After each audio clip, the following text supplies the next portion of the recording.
Plus എന്ന വിദ്യാഭ്യാസ ചാനലിന്റെ മറ്റൊരു അധ്യായത്തിലേക്ക് എല്ലാവർക്കും ഒരിക്കൽ കൂടി സ്വാഗതം. കഴിഞ്ഞൊരു എപ്പിസോഡിൽ നമ്മൾ സൗദി അറേബ്യയിലേക്കുള്ള യാത്രയിലായിരുന്നു. ഇന്ന് നമ്മൾ സൗദി അറേബ്യയിലെ തായിഫിലേക്കാണ് യാത്ര. ഇവിടെ വന്ന ഉടനെ ഉംറയ്ക്കുള്ള ഇഹ്റാമിനായി തായിഫിൽ വന്നിരുന്നു. വീണ്ടും ഒരിക്കൽ കൂടി തായിഫ് സന്ദർശിക്കുകയാണ്. യാമ്പുവിൽ നിന്ന് മകളും മരുമകനും കുടുംബവും ഞങ്ങളോടൊപ്പം ഉണ്ട്. ജിദ്ദയിൽ നിന്ന് പുറപ്പെടുകയായി.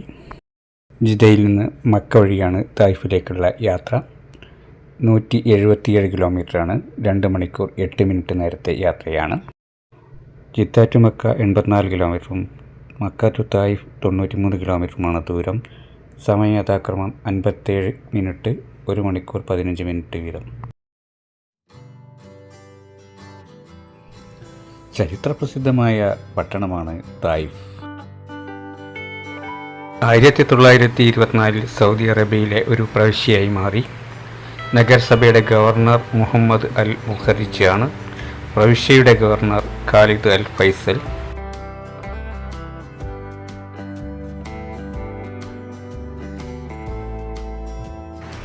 സൗദി അറേബ്യയിലെ മക്ക പ്രവിശ്യയിൽപ്പെട്ട ഒരു പട്ടണമാണ് തായിഫ്. സമുദ്രനിരപ്പിൽ നിന്നും 1700 മീറ്റർ, അതായത് 5600 അടി ഉയരത്തിലാണ് തായിഫ് പട്ടണം സ്ഥിതി ചെയ്യുന്നത്. 2010 കണക്കെടുപ്പ് പ്രകാരം ഇവിടുത്തെ ജനസംഖ്യ 9,87,914 സരവാത്ത് മലനിരകളാൽ സമ്പുഷ്ടമായ തായിഫ് സൗദിയിലെ പ്രധാനപ്പെട്ട വിനോദസഞ്ചാര മേഖലയും കാർഷിക മേഖലയുമാണ്. സൗദി അറേബ്യയുടെ ഭരണാധികാരികൾ വേനൽക്കാലത്ത് ചൂടൊഴിവാക്കാനായി റിയാദിൽ നിന്നും തായിഫിൽ എത്തുന്നു. പ്രധാന കൃഷി തേനും മുന്തിരിയുമാണ്.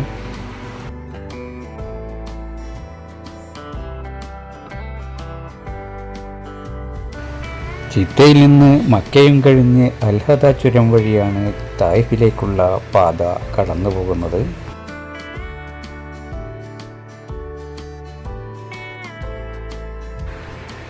സമുദ്രനിരപ്പിൽ നിന്ന് 5000 അടി ഉയരത്തിൽ സ്ഥിതി ചെയ്യുന്ന തായിഫിൽ എല്ലാ വർഷവും റോസാപ്പൂ വിളവെടുപ്പ് കാലത്ത് നടക്കുന്ന ആഘോഷമാണ് തായിഫ് പുഷ്പമേള.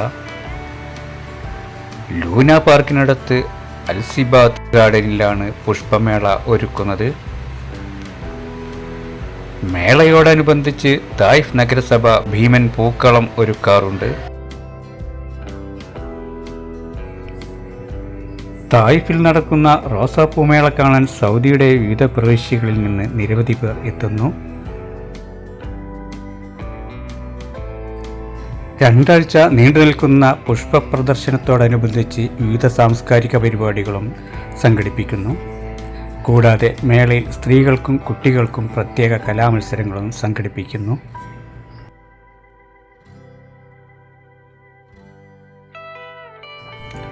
ഇസ്ലാമിക ചരിത്രത്തിൽ വളരെ പ്രമുഖ സ്ഥാനമുള്ള ഒരു സ്ഥലമാണ് തായിഫ്. അബൂ താലിബിൻ്റെ മരണത്തോടുകൂടി മുഹമ്മദ് സല്ലല്ലാഹു അലൈഹി വസല്ലമയെ സഹായിക്കാനും സംരക്ഷിക്കാനും ആളില്ലാതെയായി. ഇത് മുതലെടുത്തുകൊണ്ട് ഖുറൈശികളായ മുശ്രിക്കുകൾ നബി സല്ലല്ലാഹു അലൈഹി വസല്ലമയെയും അനുചരരെയും പീഡിപ്പിക്കാനും പ്രയാസപ്പെടുത്താനും തുടങ്ങി. പലപ്പോഴായി അബൂബക്കർ റളിയല്ലാഹു അൻഹു നബിയോട് ചോദിച്ചിരുന്നു, നമുക്ക് ഹിജ്റ പോയിക്കൂടെ എന്ന്. മുഹമ്മദ് നബി സല്ലല്ലാഹു അലൈഹി വസല്ലം അബൂബക്കർ റളിയല്ലാഹു അൻഹുവിന് പോകാനുള്ള അനുവാദം കൊടുത്തു. അങ്ങനെ അദ്ദേഹം അബീസിനിയയിലേക്ക് ഹിജ്റ പോയിക്കൊണ്ടിരിക്കുന്ന സന്ദർഭത്തിൽ വഴിയിൽ വെച്ചു ഇബ്നു ദുഗന്ന എന്ന വ്യക്തി അദ്ദേഹത്തെ കാണുകയും തിരിച്ചു പോകാൻ ആവശ്യപ്പെടുകയും ചെയ്തു. അങ്ങയെപ്പോലുള്ള ആളുകൾ അവിടെ നിന്ന് പുറത്തു പോകാനും പുറത്താക്കപ്പെടാനും പാടില്ല. ഞാൻ നിങ്ങൾക്ക് അഭയം നൽകാം, അതുകൊണ്ട് മക്കയിലേക്ക് തിരിച്ചു പോവുക, നിങ്ങളുടെ റബ്ബിനെ ആരാധിക്കുകയും ചെയ്തു കൊള്ളുക എന്നാണ് അദ്ദേഹം പറഞ്ഞത്. അങ്ങനെ അബൂബക്കർ റളിയല്ലാഹു അൻഹു തൻ്റെ വീടിൻ്റെ മുന്നിൽ ഒരു ചെറിയ പള്ളിയുണ്ടാക്കുകയും അവിടെ പ്രാർത്ഥന ആരംഭിക്കുകയും ചെയ്തു. ഖുറൈശികൾ അബൂബക്കർ റളിയല്ലാഹു അൻഹുവിന് അഭയം നൽകിയ വ്യക്തിയെ കാണുകയും പരാതി ബോധിപ്പിക്കുകയും ചെയ്തു. അതുപ്രകാരം അബൂബക്കർ റളിയല്ലാഹു അൻഹുവിന് നൽകിയ അഭയം സംരക്ഷണവും ഒഴിവാക്കുകയും അള്ളാഹുവിൻ്റെ സംരക്ഷണത്തിൽ മാത്രം തൃപ്തിപ്പെടാൻ തീരുമാനിക്കുകയും ചെയ്തു. പ്രയാസങ്ങളും പീഡനങ്ങളും ശക്തമായപ്പോൾ മുഹമ്മദ് നബി മക്കയിൽ നിന്നും മറ്റൊരു രാജ്യത്തിലേക്ക് ഹിജ്റ പോകാനുള്ള കാര്യങ്ങളെക്കുറിച്ച് ചിന്തിക്കുവാൻ തുടങ്ങി. അവിടെ എത്തിക്കഴിഞ്ഞാൽ അവിടെയുള്ള ആളുകളെങ്കിലും തന്നെ സ്വീകരിക്കുകയും താൻ പറയുന്ന ആശയങ്ങൾ അംഗീകരിക്കുകയും ചെയ്യുമെന്നായിരുന്നു അദ്ദേഹത്തിൻ്റെ ചിന്ത. മാത്രമല്ല അള്ളാഹുവിൻ്റെ സന്ദേശം എത്തിച്ചു കൊടുക്കുന്ന കാര്യത്തിൽ ഏതെങ്കിലും നിലക്കുള്ള സഹായികളെ അവിടെ നിന്ന് ലഭിച്ചേക്കുമെന്ന് നബി ആശിച്ചു. അങ്ങനെയാണ് നബി തായിഫിലേക്ക് യാത്ര പുറപ്പെടുന്നത്.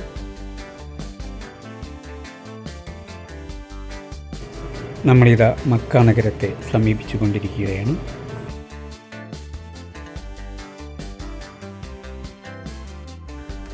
മക്കയിൽ നിന്ന് ഏകദേശം 90 കിലോമീറ്ററോളം അകലെയുള്ള സ്ഥലമാണ് തായിഫ്. നബി സല്ലല്ലാഹു അലൈഹി വസല്ലം കാൽനടയായി തായിഫിലേക്ക് പുറപ്പെട്ടു. സെയ്ദ് ബിൻ ഹാരിസയും കൂടെയുണ്ടായിരുന്നു. അള്ളാഹുവിലേക്ക് ജനങ്ങളെ ക്ഷണിക്കുക, അതോടൊപ്പം തനിക്ക് സംരക്ഷണവും ലഭിക്കുക എന്നുള്ളതായിരുന്നു തായിഫിലേക്കുള്ള യാത്രയുടെ ലക്ഷ്യം. പ്രവാചകത്വത്തിൻ്റെ 10ാം വർഷം ശവ്വാൽ മാസത്തിലെ അവസാനത്തിലായിരുന്നു ഈ യാത്ര. നബി തായിഫിൽ എത്തിയതിനു ശേഷം അവിടെയുള്ള ചില നേതാക്കന്മാരെയും പ്രമാണികളെയും നേരിൽ കണ്ടു.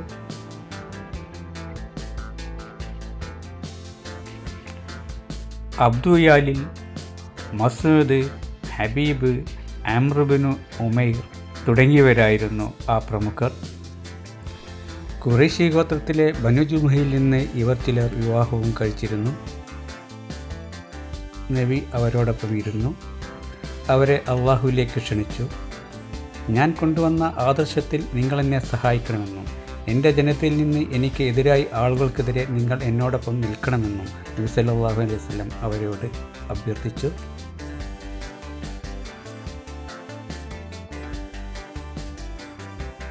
പ്രകോപനകരമായിരുന്നു അവരുടെ പ്രതികരണം. കേട്ട മാത്രയിൽ അവരിൽ ഒരാൾ പറഞ്ഞു, നിന്നെയാണോ അള്ളാഹു പ്രവാചകനായി അയച്ചത്? മറ്റൊരു വ്യക്തി ചോദിച്ചു, നിന്നെയല്ലാതെ വേറെ ആരെയും അള്ളാഹു പ്രവാചകനാകാൻ കണ്ടില്ലേ? അവരുടെ പരിഹാസങ്ങളും പ്രതികരണങ്ങളും ഇതുപോലെ തന്നെ തുടരുകയാണ് ഉണ്ടായത്. മുഹമ്മദ് നബി സല്ലല്ലാഹു അലൈഹി വസല്ലം അവിടെ നിന്ന് എഴുന്നേറ്റ് പോന്നു. സഖീഫ് ഗോത്രത്തിൽ നിന്ന് ഗുണം ലഭിക്കുമെന്ന പ്രതീക്ഷയിൽ നിരാശ മാത്രമായി ബാക്കി. കുട്ടികളടക്കം അസഭ്യം പറഞ്ഞും ശബ്ദകോലാഹലങ്ങൾ ഉണ്ടാക്കിയും നബിയുടെ പിറകെ കൂടി. ശബ്ദകോലാഹലങ്ങൾ കേട്ട് ജനങ്ങളെല്ലാം ഒരുമിച്ച് കൂടി. അവരെല്ലാവരും കൂടി മുഹമ്മദ് നബി സല്ലല്ലാഹു അലൈഹി വസല്ലമയെ ഒരു തോട്ടത്തിലേക്ക് ആക്കി. ഉത്ബ, ഷൈബ തുടങ്ങിയവരും അതിലുണ്ടായിരുന്നു.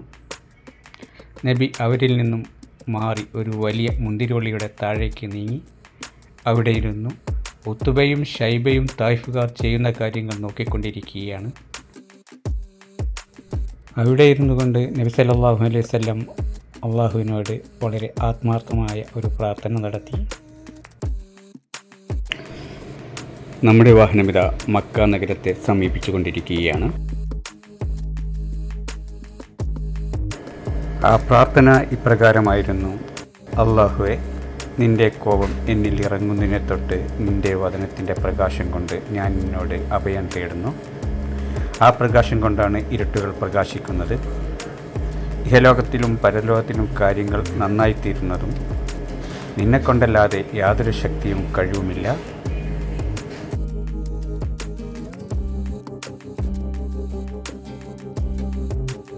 നബിയുടെ പ്രയാസവും അവസ്ഥയും കണ്ടപ്പോൾ ഉത്ബ, ഷൈബ എന്നിവർക്ക് അല്പം അലിവ് തോന്നി. അവർ തങ്ങളുടെ നസ്രാണി വൃത്തിനായ അദ്ദാസിനെ നബിയുടെ അടുക്കലേക്ക് അയച്ചു. അല്പം മുന്തിരിയും കൂടെ കൊടുത്തയച്ചു. നമ്മുടെ യാത്ര മക്ക പ്രവിശ്യയിലൂടെ തുടർന്നുകൊണ്ടിരിക്കുകയാണ്. കൃഷിയും കച്ചവടവും വ്യവസായങ്ങളുമൊന്നും മറ്റു സൗദി പ്രദേശങ്ങളുമായി താരതമ്യപ്പെടുത്തുമ്പോൾ കുറച്ച് കുറവാണ് ഇവിടെ. എന്നാൽ ഇവിടെ എല്ലാ കാര്യത്തിലും സമൃദ്ധമാണ്. സൗദിയുടെ മറ്റു ഭാഗങ്ങളിൽ നിന്ന് മാത്രമല്ല, ലോകത്തിൻ്റെ വിവിധ ഭാഗങ്ങളിൽ നിന്നുള്ള വിഭവങ്ങൾ ഇവിടെ എത്തിക്കൊണ്ടിരിക്കുന്നു. സൗദി അറേബ്യയുടെ പടിഞ്ഞാറ് ഭാഗത്ത് സ്ഥിതി ചെയ്യുന്ന ഒരു പുരാതന നഗരമാണ് മക്ക. മുസ്ലിങ്ങളുടെ വിശുദ്ധ നഗരം കൂടിയാണിത്. സൗദി അറേബ്യയുടെ ഭാഗമാകുന്നതിന് മുമ്പ് ഹിജാസ് ഭരണത്തിന് കീഴിലായിരുന്നു. പുരാതന കാലത്ത് ബക്ക എന്നാണ് ഇത് അറിയപ്പെടുന്നത്. 26 ചതുരശ്ര കിലോമീറ്റർ വിസ്തീർണമുള്ള മക്കയിൽ 2012 കണക്കനുസരിച്ച് 20 ലക്ഷം ജനങ്ങൾ അധിവസിക്കുന്നു. ഹജ്ജ്, റമദാൻ തുടങ്ങിയ തീർത്ഥാടകർ കൂടുതലായി വരുന്ന സമയങ്ങളിൽ ജനസംഖ്യയേക്കാൾ കൂടുതൽ തീർത്ഥാടകർ നഗരത്തിൽ ഉണ്ടായിരിക്കും. കുന്നുകളാൽ ചുറ്റപ്പെട്ട് കിടക്കുന്ന മക്കയിൽ 80 കിലോമീറ്റർ ദൂരം പിന്നിട്ടാൽ ചെങ്കടൽ തീരത്ത് എത്തിച്ചേരാം. മക്ക നഗരവും പിന്നിട്ട് നമ്മുടെ വാഹനം തായിഫിലേക്ക് കുതിക്കുകയാണ്. നമ്മൾ പറഞ്ഞുകൊണ്ടിരുന്ന തായിഫ് പാലായന ചരിത്രം തുടരാം. നബിയുടെ വചനങ്ങൾ അത്താസ് സശ്രദ്ധം കേട്ടുകൊണ്ടിരുന്നു. അദ്ദേഹം അതിൽ ആകർഷനായി. അദ്ദേഹം നബിയെ ചുംബിക്കാൻ തുടങ്ങി. ഇത് കണ്ട് ഉത്ബത്തും ഷൈബത്തും അത്താസിനെ അടുത്തേക്ക് വിളിച്ചുകൊണ്ട് അവനെ ഗുണദോഷിക്കുകയും അവനോട് ആജ്ഞാപിക്കുകയും ചെയ്തു.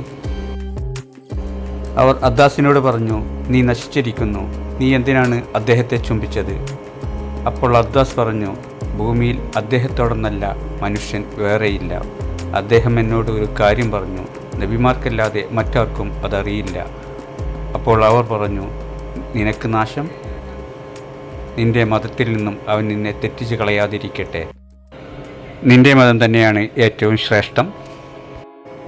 ദുഃഖിതനായി നബി തായിഫിൽ നിന്നും മടങ്ങി മിനായുടെ സമീപമുള്ള മലമ്പ്രദേശമായ കൊർനുസാലിബിൽ എത്തിയപ്പോഴാണ് നബിക്കിത്തിരി ആശ്വാസം ലഭിച്ചത്. അത്യന്തം ദുരിതപൂർണവും ത്യാഗോച്ചലവുമായിരുന്നു നബി സല്ലല്ലാഹു അലൈഹി വസല്ലമയുടെ തായിഫ് സന്ദർശനം. തായിഫ് വാസികളുടെ ക്രൂരവും നിന്ദ്യവുമായ പെരുമാറ്റം നബി പുറത്തു കൊടുക്കുകയാണ് ഉണ്ടായത്.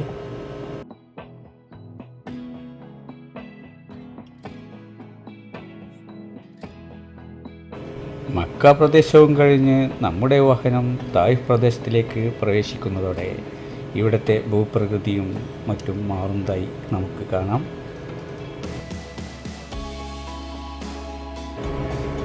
സമതലങ്ങളും കുന്നിൻ പ്രദേശങ്ങളും താരതമ്യേന വലിയ മലമ്പ്രദേശങ്ങളും ചുരങ്ങളുമായി മാറുന്നു. റോഡുകൾ ചുരങ്ങളിലേക്ക് പ്രവേശിക്കുന്നു. ഉഷ്ണം ക്രമേണ ഇല്ലാതാവുകയും ശൈത്യം കൂടി വരികയും ചെയ്യുന്നു. അന്തരീക്ഷം മേഘാവൃതമാകുന്നു. ഇനിയും നമുക്ക് ഏകദേശം 50 കിലോമീറ്റർ കൂടി സഞ്ചരിക്കാനുണ്ട് തായിഫിലേക്ക് എത്തിച്ചേരാൻ. തായിഫിൽ തന്നെ നമ്മൾ ബുക്ക് ചെയ്തിട്ടുള്ള ഒരു റൂമിലാണ് നമ്മൾ ഇന്ന് താമസിക്കുന്നത്. അതിനുശേഷം അവിടെ നിന്ന് നമുക്ക് മറ്റൊരു സ്ഥലത്തേക്ക് കൂടി പുറപ്പെടാനുണ്ട്. തായിഫിനേക്കാൾ കുറച്ചുകൂടി തണുപ്പും സുഖവാസ കേന്ദ്രവുമായ അൽബഹയാണ് അടുത്ത നമ്മുടെ ലക്ഷ്യസ്ഥാനം. അടുത്ത എപ്പിസോഡിൽ നമുക്ക് അൽബഹയെ പറ്റി പ്രതിപാദിക്കാം. ഇപ്പോൾ നമുക്ക് തായിഫ് ഒന്ന് കാണാം.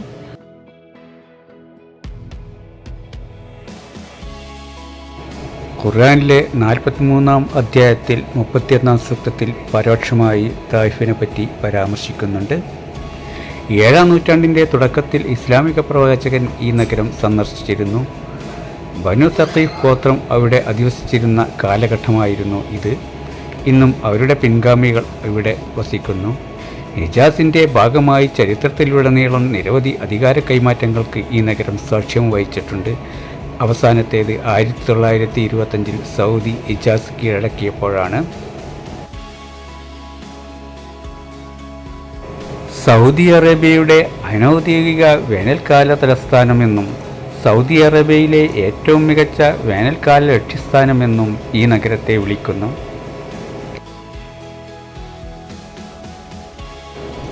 അറേബ്യൻ ഉപദ്വീപിൻ്റെ മിക്ക ഭാഗങ്ങളിൽ നിന്നും വ്യത്യസ്തമായി വേനൽക്കാലത്ത് മിതമായ കാലാവസ്ഥ അനുഭവപ്പെടുന്നതിനാൽ അറേബ്യയിലെ കഠിനമായ വേനൽക്കാലത്ത് പോലും നിരവധി പർവ്വത റിസോർട്ടുകളും മിതമായ കാലാവസ്ഥയുമാണ് ഈ നഗരത്തിൻ്റെ പ്രശസ്തിക്ക് കാരണം.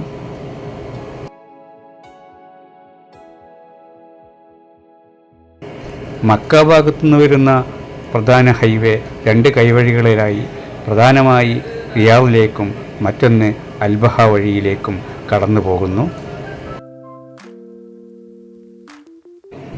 ഐക്കോണിക് ഹൈവേ 15 ഈ നഗരം അടുത്തുള്ള റിസോർട്ട് പട്ടണമായ അൽഹദയുമായി ബന്ധപ്പെടുന്നു. സൗദി അറേബ്യയുടെ കാർഷികോൽപാദനത്തിൽ സജീവ പങ്കുവഹിക്കുന്ന ഒരു നഗരമെന്ന നിലയിലും മുന്തിരി, മാതളനാരങ്ങ, അത്തിപ്പഴം, റോസാപ്പൂവ്, തേൻ എന്നിവയുടെ കൃഷിക്ക് പേരുകേട്ട ഒരു കാർഷിക മേഖലയുടെ കേന്ദ്രം എന്ന നിലയിലും ഇത് ഹിജാസി മേഖലയിലെ മറ്റു ഭാഗങ്ങളിൽ നിന്ന് വേറിട്ട് നിൽക്കുന്നു. തായിഫിലെ ചുരത്തിൽ നിന്നുള്ള താഴേക്കുള്ള ഈ കാഴ്ച നോക്കൂ. അത്യന്തം അപൂർവമായ ഒരു കാഴ്ചയാണ് പ്രകൃതിയുടെ സന്ദർശകർക്കായി ഒരുക്കിയിട്ടുള്ളത്. ചുരം വളഞ്ഞു തിരിഞ്ഞ് മുകളിലേക്ക് പോകുന്തോറും ഈ ദൃശ്യവിരുന്ന് കൂടുതൽ ആകർഷണീയമാവുന്നു.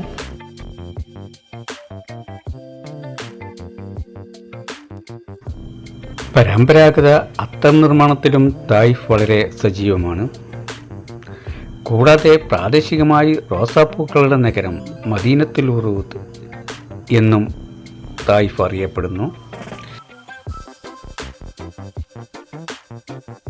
ചരിത്രപ്രസിദ്ധമായ സൂഖ് അക്സാസിനും തായിഫ് ആതിഥേയത്വം വഹിക്കുന്നു. Taif governorate 15 മുനിസിപ്പാലിറ്റികളായി വിഭജിക്കപ്പെട്ടിട്ടുണ്ട്. തായിഫ് തലസ്ഥാനമാണ്. തായിഫിൻ്റെ ഭരണം തന്നെ 5 മുനിസിപ്പാലിറ്റികളാണ് നടത്തുന്നത്. അവയെ north Taif, west Taif, east Taif, south Taif, new Taif എന്നിങ്ങനെ 5ആയി വിഭജിക്കപ്പെട്ടിരിക്കുന്നു. ഇവിടെ ഒരു അന്താരാഷ്ട്ര വിമാനത്താവളവും സ്ഥിതി ചെയ്യുന്നു. 2030 ഇത് ഒരു വലിയ അന്താരാഷ്ട്ര വിമാനത്താവളമായി മാറ്റാൻ പദ്ധതിയിട്ടിട്ടുണ്ട്. തായിഫിൻ്റെ ഉയരങ്ങളിലേക്ക് നമ്മുടെ വാഹനം ഉയർന്ന് ചുരങ്ങളിലൂടെ കയറിപ്പോവുകയാണ്. താഴ്ചയിലേക്കുള്ള കാഴ്ചകൾ അതിമനോഹരം തന്നെ. ഇരുഭാഗങ്ങളിലും ഇതാ മഞ്ഞ് വ്യാപിക്കാൻ തുടങ്ങിയിരിക്കുന്നു. സുഗമമായ യാത്രയ്ക്ക് ഉതകുന്ന രീതിയിലുള്ള റോഡുകളാണ് ഇവിടെ നിർമ്മിക്കപ്പെട്ടിരിക്കുന്നത്.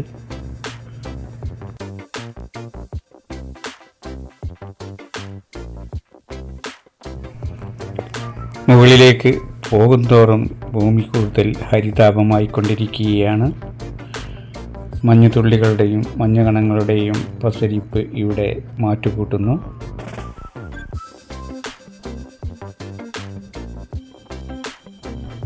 നല്ലൊരു ആംബിയൻസ് ഉളവാക്കുന്ന കാഴ്ചയാണ് പ്രകൃതിയുടെ സഞ്ചാരികൾക്കായി ഒരുക്കിയിരിക്കുന്നത്.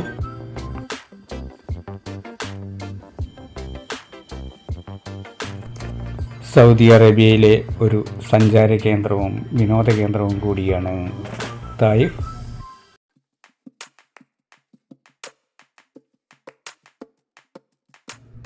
ചുരത്തിലെ ഈ കാഴ്ചകളും ഇവിടുത്തെ പ്രകൃതി ഭംഗിയുമാണ് സഞ്ചാരികളെ ഇവിടേക്ക് ആകർഷിക്കുന്ന മുഖ്യ ഘടകങ്ങൾ.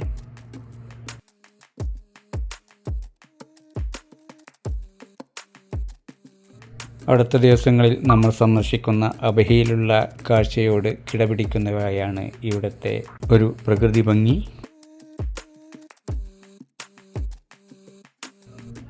ഈ കുന്നിൻ ചെരുവിലൂടെ വളഞ്ഞു പൊളഞ്ഞൊഴുകുന്ന ഈ റോഡ് തന്നെ ഒരു പ്രധാന വൈബാണ്.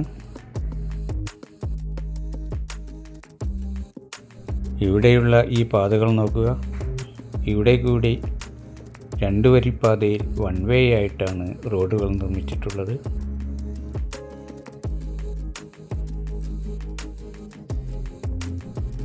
തായിഫിലേക്കുള്ള ഈ ചുരത്തിൽ ധാരാളം തുരങ്കങ്ങളും പാലങ്ങളും നമുക്ക് കാണാം.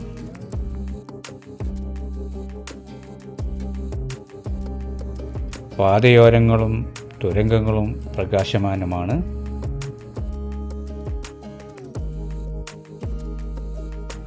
കയറി വരുന്നതും ഇറങ്ങിപ്പോകുന്നതുമായ വാഹനങ്ങളുടെ കാഴ്ചയും അതിമനോഹരം തന്നെ.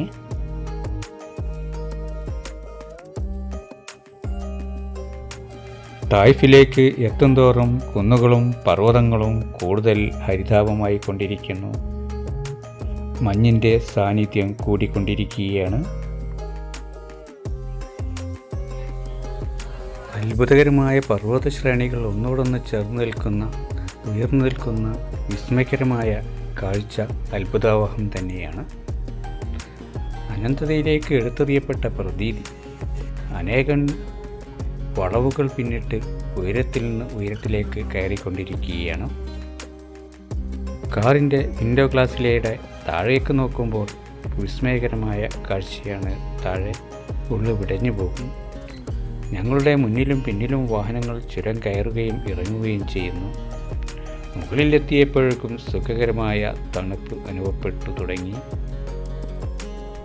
ഈ ഗിരിശൃംഗങ്ങളിലേക്ക് കണ്ണോടിച്ചപ്പോൾ ഓർത്തുപോകുന്നത് ആധുനിക ഗതാഗതങ്ങൾ വരുന്നതിന് മുമ്പ് എത്ര സാഹസികമായിട്ടായിരിക്കും മരുഭൂവാസികളായ അറബികൾ ഈ മലനിരകൾ താണ്ടി യാത്ര ചെയ്തിട്ടുണ്ടാവുക എന്നാണ്.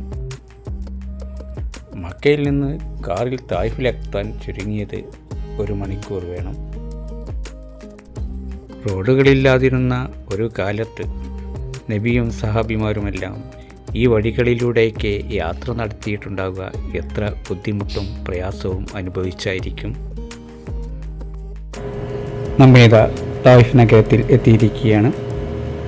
നമ്മൾ ബുക്ക് ചെയ്തിരിക്കുന്ന ഹോട്ടലിൽ എത്തി. രാത്രി അല്പം വിശ്രമിച്ച ശേഷം രാവിലെ തായിഫ് നഗരവും തുടർന്ന് അൽബഹ നഗരത്തിലേക്കുള്ള യാത്രയും ആരംഭിക്കേണ്ടതുണ്ട്. ആ കാഴ്ചകളും വിശേഷങ്ങളുമായി അടുത്ത എപ്പിസോഡിൽ കാണാം.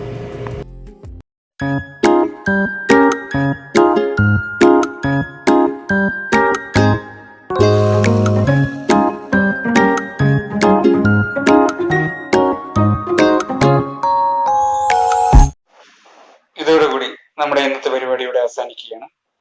നിങ്ങൾക്ക് ഉപകാരപ്രദമായി എന്ന് കരുതുന്നു. ഉപകാരപ്രദമായെങ്കിൽ ലൈക്ക് ചെയ്യുക, സബ്സ്ക്രൈബ് ചെയ്യുക, ബെല്ലൈക്കൺ ക്ലിക്ക് ചെയ്യുക. വീണ്ടും ഒരു പരിപാടിയുമായി കണ്ടുമുട്ടും വരെ എല്ലാവർക്കും നന്ദി, നമസ്കാരം. ഇപ്പോൾ വിടാം.